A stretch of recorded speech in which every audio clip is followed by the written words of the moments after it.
और इस वक्त एक अहम खबर, आरा में शरपसंद अनासिर ने पथराव किया है और सरोज यादव की गाड़ी पर पथराव हुआ है। आरा से ये खबर है, सरोज यादव ने बीजेपी पर इस पथराव को लेकर इल्जाम लगाया है। आरजेडी उम्मीदवार हैं सरोज यादव और उनकी गाड़ी पर पथराव हुआ है। आरा में शरपसंद अनासिर ने ये पथराव किया है। उनका कहना है कि ये बीजेपी एक सियासी साजिश के तहत उन पर बीजेपी ने हमला कराया है। ये उनका इल्जाम है सरोज यादव का। अभी उपाध्याय जी, मैं आपके पास आता हूँ। अभी हम लोग अंजुम आरा को सुन रहे थे और कई और दीगर बातें भी हैं। मैं इस पर यह कहना चाह रहा था कि जो पार्टियों ने जो अभी अपने कैंडिडेट्स दिए हैं इस बार 71 में से, इसमें सबसे बड़ा स्टेक अगर किसी पर लगा है तो वो आरजेडी का है। मतलब 42 सीटें आरजेडी ने फील्ड की हैं अपनी पार्टी से और दूसरे नंबर पे जेडीयू 35।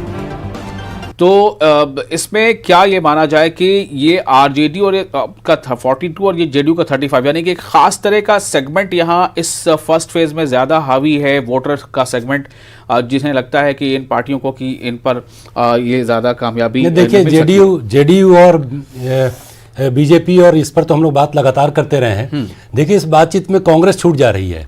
इसमें देखिए इस बार 71 में 21 हैं, उसमें 9 उसके पास हैं और 9 के 9 उसके लिए बचाना बहुत बड़ी चुनौती है। ओवरऑल आप देखेंगे 243 में से ये 70 सीटों पर कांग्रेस के उम्मीदवार खड़े हैं। अब ये जो महागठबंधन बना है, ये कांग्रेस की हालत क्या होती है, कांग्रेस कितना सीट जीत पाती है, इस पर गठबंधन का भविष्य बहुत ज्यादा निर्भर करने वाला है। ये जो 21 सीटों पर इस बार 70 में 21 पर अभी कांग्रेस है, इसमें 11 पर सीधे सीधे उसका मुकाबला बीजेपी के कैंडिडेट के साथ है।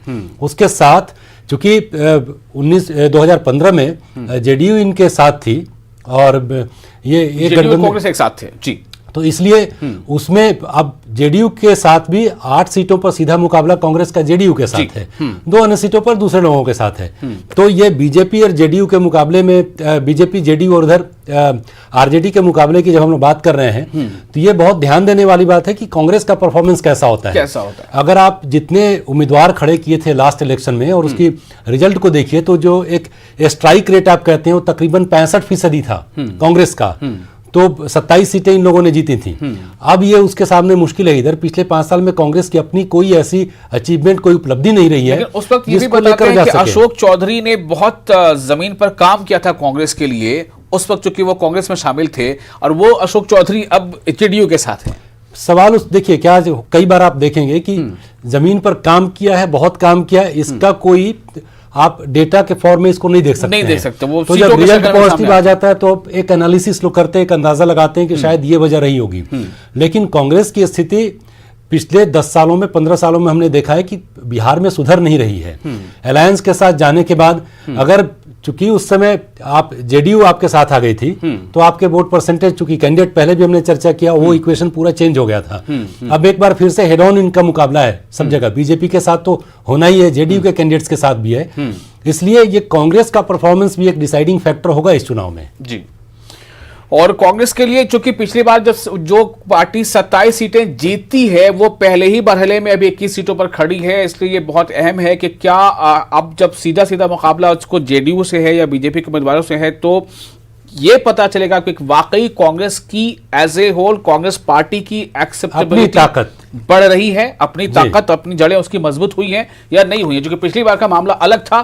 तमाम जो एक एंटी कह सकते हैं कि बीजेपी वोट था, सब एक ही थैले में आके गिर रहे थे, जेडीयू और आरजेडी और कांग्रेस। तो इस बार ये 2-3 फैक्टर हैं। तो कांग्रेस की अपनी परफॉर्मेंस, एलजेपी जो इतनी बड़ी तादाद 141 सीटों पर वो खड़ी कर रही है, उसकी परफॉर्मेंस क्या रहती है, वाम दलों की परफॉर्मेंस क्या रहती है, ये सब कुछ। अच्छा, वीआईपी के बारे में ज़्यादा जिक्र करना चाहूंगा आपका, विकासशील इंसान पार्टी। जी बिल्कुल। कितना आपको लगता है कि ये पार्टी अपने खास सेगमेंट ऑफ वोटर्स को इकट्ठा रख पाने में कामयाब होती है, और एन मौके पर ये गठबंधन को छोड़कर यहां से वहां जाना, ये क्या वोटर्स के लिए बहुत ज्यादा, मतलब कहते हैं, हजम करने लायक होता है? देखिए, जिस सेगमेंट को कैटर करने की कोशिश कर रहे हैं, उसको नीतीश कुमार से बहुत ज्यादा शिकायतें नहीं है।